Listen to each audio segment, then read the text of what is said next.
All right, welcome everyone. My name is Scott Johannick. I'm a real estate investor and a licensed realtor here in the state of Wisconsin, and welcome to my 9-step guide to buying a home. Just a few quick notes about myself. Besides real estate being my profession, it is also my passion. I'm an avid house hacker where I find houses, I live in them, I fix them up as I'm there, sell them, and then move on to another property. When I do have some free time, besides working on houses, I love to play golf, play some volleyball, love the water ski in the summertime, and I'm always in a continual search for the best old fashioned in the state of Wisconsin. So if anyone has some good recommendations, please let me know. All right, that's enough about me. During this video, what I'm going to be doing is walking through the home buying process, and it's going to be in a little bit different format than other videos that I typically do.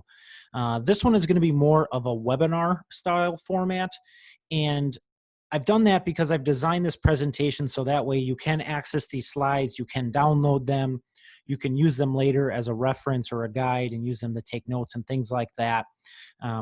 And my goal by the end of this is once we are done with this presentation, you'll not only know what to do, when to do it, and who to do it with during your home buying process, but ultimately that's going to save you money when you purchase your next home. And for this presentation, instead of talking about general topics like lending and then moving on to another general topics like real estate agents, I've instead designed this presentation to be and lay out as the chronological order of purchasing a home.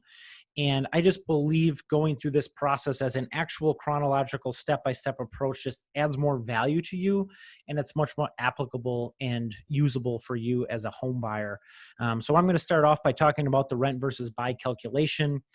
Just kind of simply going through. A lot of times people think that, well, if my rent payment's less than a mortgage payment, it just makes sense for me to be renting, which just isn't an apples to apples comparison, and it's a pretty flawed approach. So I'll kind of talk about other ways to think about that. And then after that, we're going to be walking into the different types of properties that are available to you, the pros and cons of each. And then we'll be discussing the different types of loan options that are available to you out there, some of the facts and fictions behind them. And then after that, we'll discuss how to find the right agent. And I'm probably a little biased in this topic just because I am a licensed agent, but I do believe that if you work with the wrong agent, it can not only cost you a bunch of money, potentially cost you your dream home, but if things are just going wrong, trying to get out of a relationship with a real estate agent just can become really, really messy. And I've had to help clients out with it in the past, and it's never fun. And I just don't want you to ever have to go through that.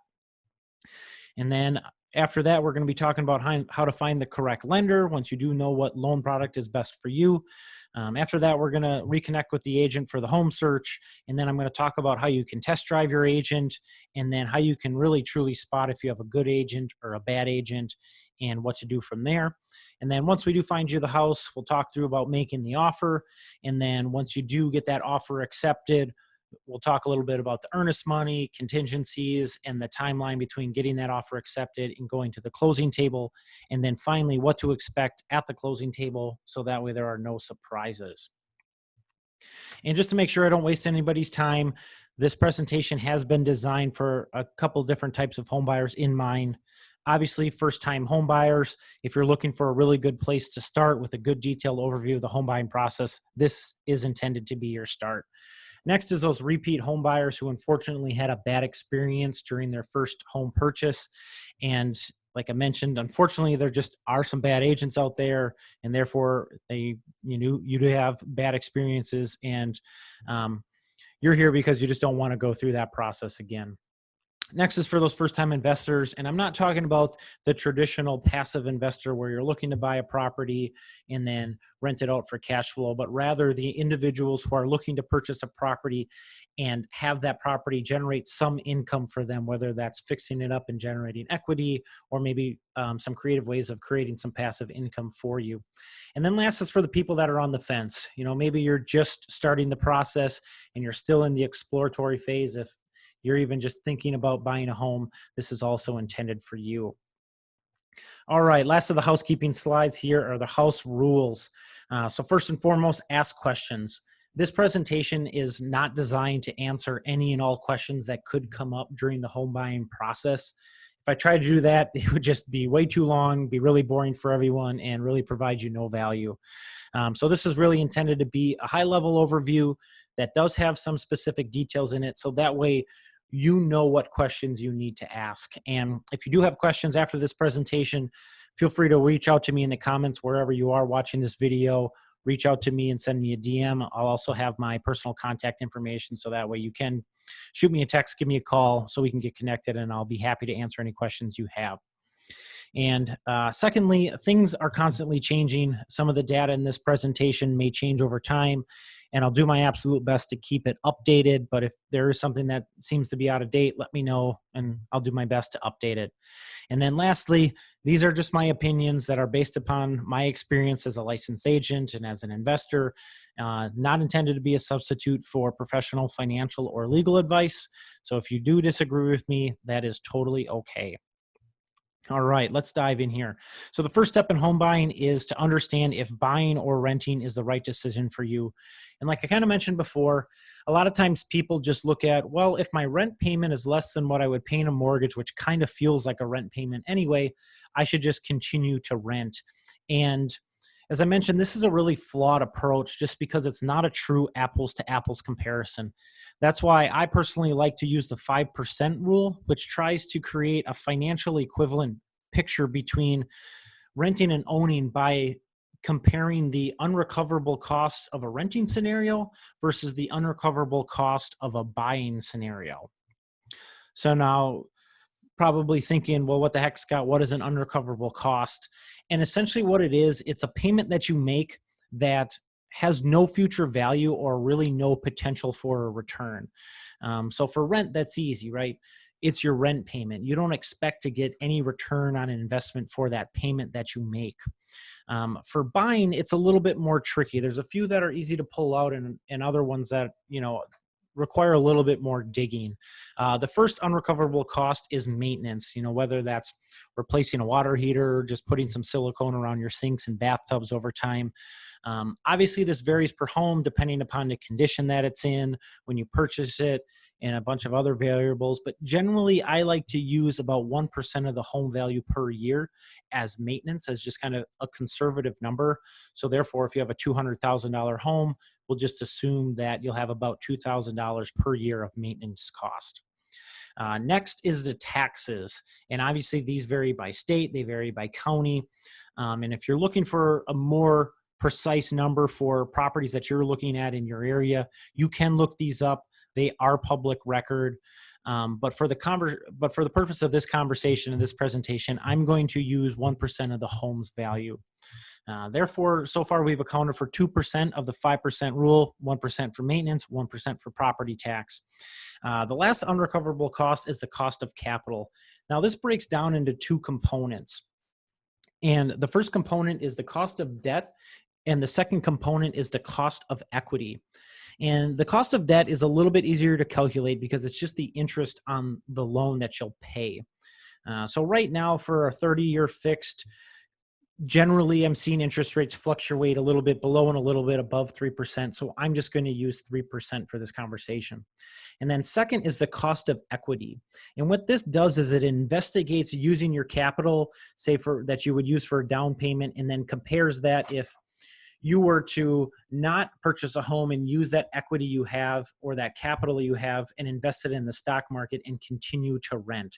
So what it does is it looks at like the historical trends of real estate returns versus historical trends of stock market returns. And without going into too much detail, the typical difference that I've seen is about 3%. Therefore, what we'll do is we'll take the average of 3% that we got from the cost of debt and 3% from the cost of equity, and we get 3%. Now putting all the pieces together of that 5% rule and putting it into a little bit more of a practical use, what this really says is, all right, if I'm renting a $1,200 a month apartment, I'll multiply that by 12 and I'd get $14,400. And then I'll take that number and divide it by 5% or 0.05, and we get $288,000. So what this is essentially telling us is Renting a $1,200 per month apartment is financially equivalent to purchasing and owning a $288,000 home. And now, as I mentioned, this is just a rule of thumb, and I just think it's a better starting point.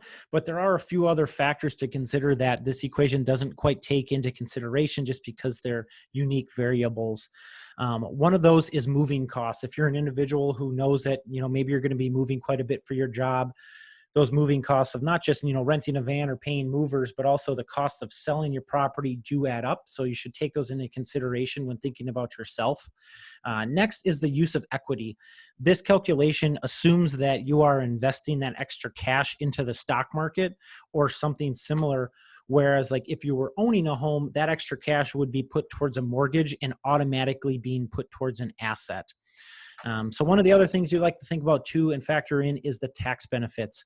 Obviously, these vary depending upon your personal situation, and I'm not going to go into too much detail here because I'm not a tax expert. But then the last thing you want to consider is appreciation versus the rent rate increasing over time. And obviously, every market is different. But one of the things to think about is, okay, our home values in the area that I'm looking for typically going up. Are new schools being built? Is there capital being put into infrastructure, and do I expect these home values to continue to appreciate? And then how does that compare to if I continue to rent? Typically your rent's going to increase 2 to 3% per year. So what does that look like over time? So then the next thing that I do is that you have a little bit better understandings of how to calculate that apples to apples comparison over time, and you have some things to think about. The next thing that I recommend individuals do is kind of just put together a 1 to 30 year timeline of like net worth calculation. And this doesn't really have to be anything extremely precise, but what it's really intended to do is make you think about changes over time. Maybe that's paying off your student loans and what extra cash you'd have at what certain time. Maybe that's an increase in your wage at your job, or you have a child, and how that really affects things over time. So that way you can really start to plan out these different scenarios and have a really good sort of simulation of what you could expect purchasing a home, and then what your financial position would look like in 3 years if I continued to rent versus buy a home in 5, 10, 20, and 25 years. All right. So I know that math isn't the sexiest thing about buying a home, but I do think that it's very critical, and it should definitely be the first step of your home buying process. So I want to make sure that as you are going through the home buying process, first and foremost, you do think about just the financial aspects of it in comparing a rent to buy situation. But once you have decided to purchase a home, the next thing you'll want to think about is, what type of property do I want to purchase? And generally these break down into 3 different categories. One would be what we're typically used to, that single family home. Next would be a condo. And then third would be an investment. And we'll kind of break down some of the pros and cons of each of those now. Starting out with the most common is a single family home. Typically, there is more inventory of a single family house versus condos and investment properties. They provide flexible loan options to you. They have tax benefits, and they also allow you to build equity. Then if you want to tap into that equity, you have what's called a HELOC available to you, or a home equity line of credit. Some of the drawbacks of a single family home is that it does require more maintenance because you are responsible for the entirety of the property. And it also generally has higher front end costs. So these are a good option for you if you plan on living in the property for quite a long time. So at least 5 years, 7 years, or 10 years plus. Next is a condo. Typically, if you're the type of person who really doesn't like dealing with maintenance and repairs, then condos are pretty appealing. Because unlike a single family home, you're only responsible for what's inside the condo. Most of the time, you're not responsible for roof repairs, exterior maintenance, keeping up the lawn and the landscaping and things like that. That's generally handled by what's called an HOA, or a homeowners association. These can also be a drawback sometimes because sometimes these HOA monthly fees can get quite high. And with these HOAs, there's other restrictions put in place, like what size pet you can have in the property, what you can have on the balcony, and what common areas can be used for, and things like that. The last type of property to consider is an investment property. Anything that is 1 through 4 units is allowed under a residential loan. So you can find properties with multiple units and have those tenants pay your mortgage for you. You could also look for properties that require some sweat equity to build value, such as a house hack. One other investment property that I've been helping more and more clients with is what I've typically called a money mansion. And these are larger 4 or 5 bedroom homes that are owned by baby boomers who are retiring or downsizing. So then what my clients are doing is we're purchasing these homes and then they're renting out each bedroom individually, typically to a young professional in the area. And the way the numbers work out in my area, we can buy one of these properties between $350,000 and $400,000. And if you find a 4-bedroom, you live in 1 bedroom and you rent out the rest, you usually have about $200 to $300 out of pocket expense per month. And if you find a 5-bedroom and rent out all the bedrooms, you'll be living for free, which is really nice to be living in such a nice property with no out of pocket expenses. All right, after you have an idea of what property you're looking for, the next step is to decide what loan program is best for you. So first, I want to debunk the myth that you need to put 20% down. This is 100% false. In fact, I would say over 95% of my clients don't. I understand that saving up the down payment is usually the biggest obstacle out there in buying a home. And there's a lot of options out there for you that are low and no money down loans. So starting with a zero down loan, if you're a veteran, you have access to the VA loan program. These are zero down payment loans. They don't have any geographic restrictions. They can be used for multifamily properties. And one of the myths with these loans is that it's only available to you once, which just isn't true. You can continually use this loan over and over again. The next zero down loan, if you're not a veteran, is the USDA loan. And it's not what it sounds. It's not for buying rural farmland. In fact, this loan program was designed to help grow small and medium-sized communities. The USDA does have a link and a map that will show all of the locations in your area that are eligible for this loan. And most likely, you'll be pretty surprised at how many areas are eligible. There's really only a few geographic restrictions. But besides those few geographic restrictions, there is an income restriction for this loan program, meaning that you can't make too much. And I really love this program. I, in fact, had a recent client where we had an accepted offer with a $1,000 earnest money deposit. And at the closing table, he actually got a check back for a few $100s. So he ended up purchasing a home for about $600 out of pocket. And now if you're looking for a home that's in a neighborhood that isn't eligible for a USDA loan and you still want a minimal down payment, a really good option for you is the 3.5% down FHA loan. A lot of times this gets called a first-time homebuyer loan, but it's not just for your first-time home purchase. You can use it for your next home as well, which is a common misconception. This program has really flexible options for credit scores, and there's no geographic restrictions or income restrictions.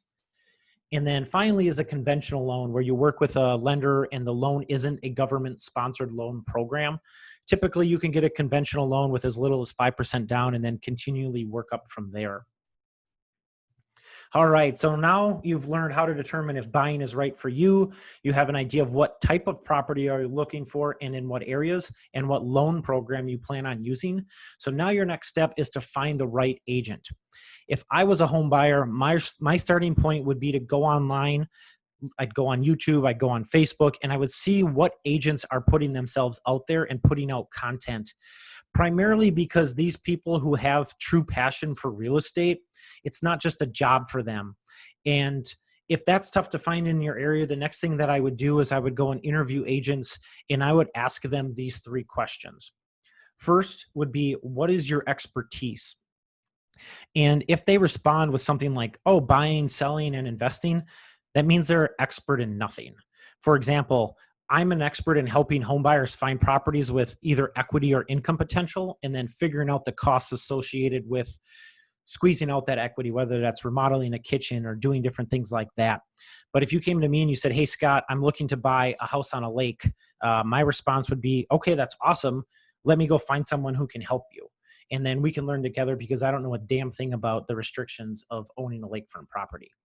The next question that I would ask is, why are you in real estate? And the answers you really want to look out for here are, well, my parents were in real estate, so I just kind of fell into it. or my wife moved for work and this is just something that I could get and I needed something.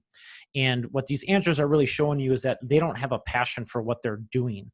And the experience working with these agents doing something that they don't enjoy is typically going to be an unenjoyable experience. And then the last question that I would ask, and I think this one is the most important one, is what happens if things go wrong between us and I'm not happy with your service? Now, I'd ask this to see if they really had some sort of protocol instead of just a canned answer of, well, I don't think that's going to happen, or I don't have clients that happens with. Like, things will go okay.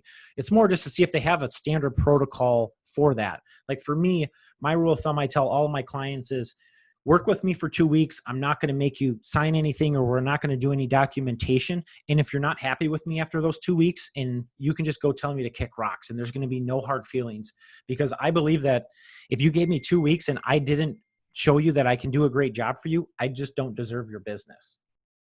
And then a final note, when you are working with an agent to help you buy, they don't cost you anything. Once you find a house, your agent's percent commission is paid by the seller. So this is one of those other misconceptions out there, that you have to pay your buyer's agent, which just isn't true. Majority of the time, there's a few circumstances that we won't get into here, but the seller pays your buyer's agent's commission. So they're 100% free for you. So they're just beneficial to use. All right, now that you got a great agent in your corner, the next step is to get a good lender in your corner. And if you found a good agent, this step is going to be really easy for you, because during those early conversations with your agent, following the steps in this presentation, you'll be able to say something like, hey, I'm going to be looking for this type of property in this area, and I want to use this type of loan. Do you have a good lender that you could get me in contact with? And a good agent's response will not only be, yep, I have a great lender, but it will be more along the lines of, absolutely, I have a good lender. The first thing that I'm going to do is I'm going to grab a link over to their application page, so that way you can start to upload docs. And then what I'll do is I'll get us all set up on either a 3-way call, or we can go and meet with the lender in person and start talking through any questions that you have. And what this really shows is that this agent and this lender do work together a lot, and they have a really good vibe together, and they are very good collaborators, and they've worked together in the past. And then as you start working with the lender, one of the first things you're going to have to do is upload documents like your W-2s, your 1040s, 1099s, bank statements, and things like that. And then what this really starts to provide is more financial insight to that lender, so they can start providing more of a financial in-depth assessment on yourself. And then that way, what you can really start to do is use that lender as a sounding board, and having those open, honest conversations with the lender saying, I'm going to be looking for this type of property. I'm thinking this price point. I'm thinking this down payment, and I want to use this loan program. Do you see any pitfalls here? And that lender's going to be able to have really good conversations and really good financial insights for you. It's some that you may not even think about. For example, that lender may say, hey, instead of putting 10% down, what if we only put 5% down, but instead take that other 5% and pay off some unsecured credit card debt that you have, pay off this car loan that you have, and ultimately that's going to provide a lower monthly out-of-pocket expense for you and put you in a better financial position. So as you start these conversations with these lenders, they'll be able to provide financial insight for you. And then the next step, once you've worked through all this, I recommend that my clients don't just go through the pre-approval process anymore. I recommend that they go through what's called pre-underwritten. And the main difference is that being pre-approved essentially says that I've uploaded docs with a lender, and they're starting to look at them, and they have deemed that I am a lendable candidate, but they haven't given you a final thumbs up for like an exact price point or anything like that. That still needs to be worked through. Whereas pre-underwritten, all of that legwork has already been done. So really all that lender needs to see now is, okay, what property are you going to purchase? As long as it fits the criteria we've talked about, you've pretty much got the final thumbs up from them already.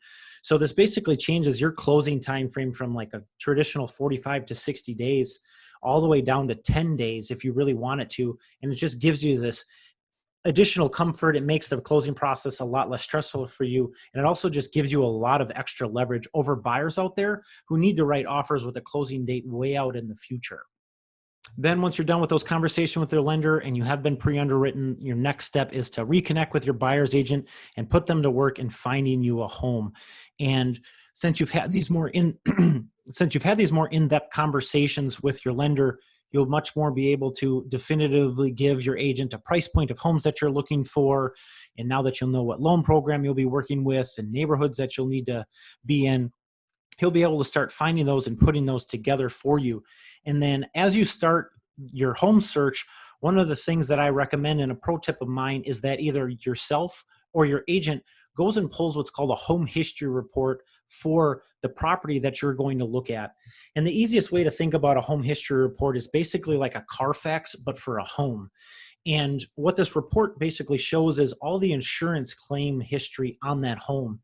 So what it can basically tell you is that, 2 years ago or a year ago, there was a $15,000 insurance claim paid out for roof damage. And then when you go to the property and you see it and you're like, well, wait a second, this roof hasn't been repaired for at least 5 or 10 years.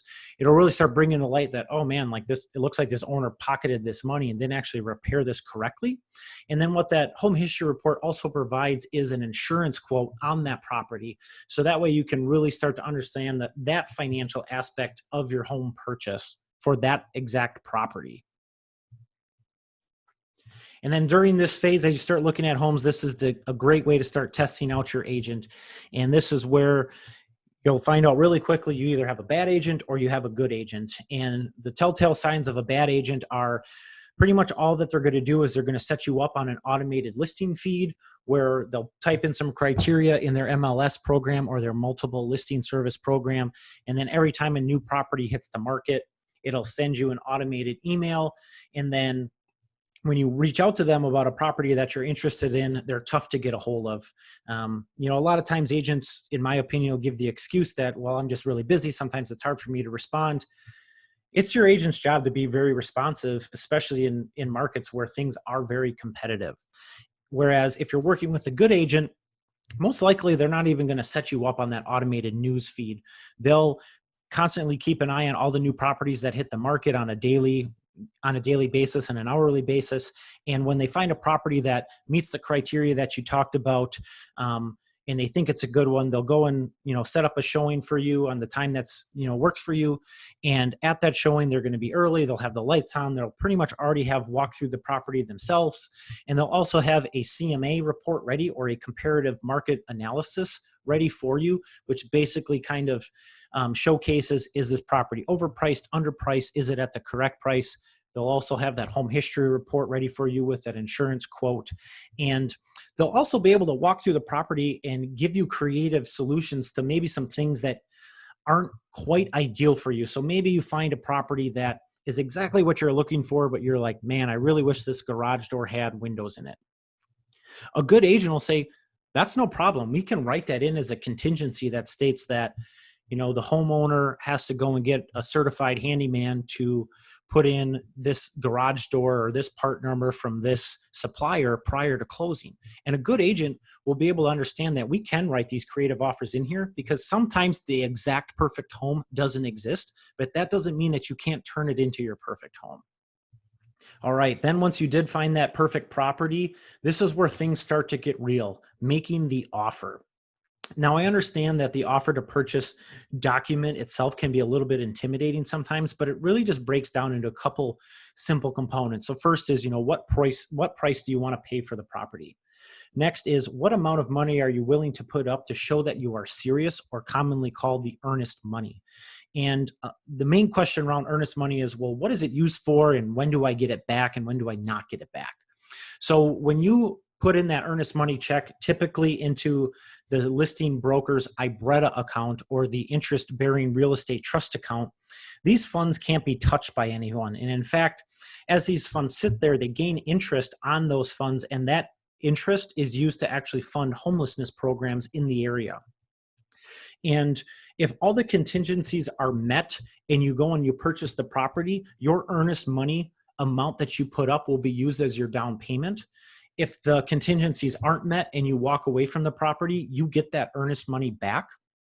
And then the gray zone is always, well, if maybe a circumstance comes up for you and you're going through the process and all the contingencies have been met and you just need to walk away for whatever the reason is, at that point, the owner gets the money, and it's at their decision if they want to return it to you or they want to keep it, depending upon the situation. Next is the contingencies of the offer. And the main contingency is the inspection contingency.